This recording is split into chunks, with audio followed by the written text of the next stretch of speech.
અમરેલી જિલ્લા પોલીસ તરફથી હાલમાં જે રાજ્ય સરકાર તરફથી અસામાજિક તત્વો વિરુદ્ધ ઝુંબેશ ચાલી રહે છે તે ઝુંબેશના અનુસંધાનમાં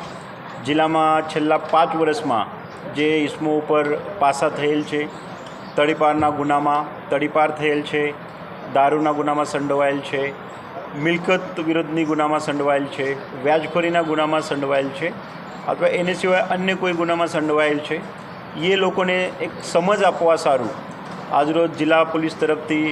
આશરે 125થી 30 લોકોને અહીંયા જિલ્લા પોલીસ હેડક્વાર્ટરમાં બોલાવવામાં આવ્યા હતા। આ લોકો સાથે આજે અમે મારા સાથી ડીવાયએસપી સાથે, સાથી થાના અધિકારી સાથે આ લોકોને એક સમજ આપવાનો એક પ્રયાસ કરેલ છે કે જિલ્લાના જે કુલ 250 લોકો છે એના લીધે સમગ્ર જિલ્લા વિસ્તાર છે એમાં કોઈ પણ પ્રકારની શાંતિ ડિસ્ટર્બ નહીં થાય અને અગર એ વસ્તુ બને તો હાલ સમગ્ર રાજ્યમાં અને અમરેલી જિલ્લામાં જે અલગ અલગ કામગીરી કરવામાં આવે છે, જે અસામાજિક તત્વો છે એમના વિરુદ્ધમાં પોલીસની જે દંડ વિધાનમાં કાર્યવાહી છે તે મુજબ તો કાર્યવાહી કરવામાં જ આવે છે, પણ તે સિવાય પ્રશાસનના જે બીજા અંગ છે, મહેસૂલ રાહે કોઈને દબાણ હોય દબાણ કાઢવાનું, વીજ બોર્ડ છે એના થકી કોઈનું ખોટું વીજળીનું કનેક્શન હોય,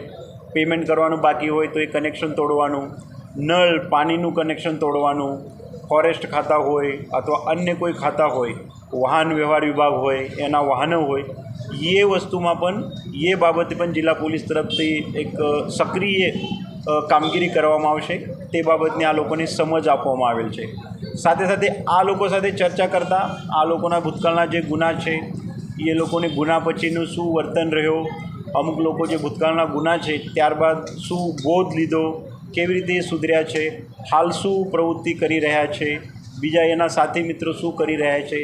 તે બાબતમાં પણ અમે લોકોએ એના પાસેથી સમજાવી લીધું। સાથે સાથે અમુક લોકો સાથે ચર્ચા કરતાં એવું પણ જાણવા મળે છે કે આવી પ્રવૃત્તિમાં એ પોતે એવું જણાવે છે કે કોઈ દિવસે ના પડાય, જેનાથી પૂરું એની પોતાનું જીવન અને પોતાનું કુટુંબ ફેમિલી જે છે એ ડિસ્ટર્બ થાય છે। તો જેથી કરીને આજે જિલ્લા પોલીસ તરફથી એક સારું એવું એક પહેલ કરવામાં આવેલ છે કે જેના થકી અમે તમામ ગુનેગારોને, ભૂતકાળના ગુનેગારોને જે આમાંથી સુધરેલ છે અથવા હાલ જે ક્રિયાશીલ છે એ લોકોને એક સમજ, સૂચના, વોર્નિંગ આપેલ છે કે ભાઈ આવી પ્રકારની પ્રવૃત્તિમાં તમે ભવિષ્યમાં રહેશો તો તે બાબતે તમારા વિરુદ્ધ હજી આગળ જઈને કડકમાં કડક પોલીસ તરફથી અને અન્ય ડિપાર્ટમેન્ટના સહયોગથી પગલાં ભરવામાં આવશે।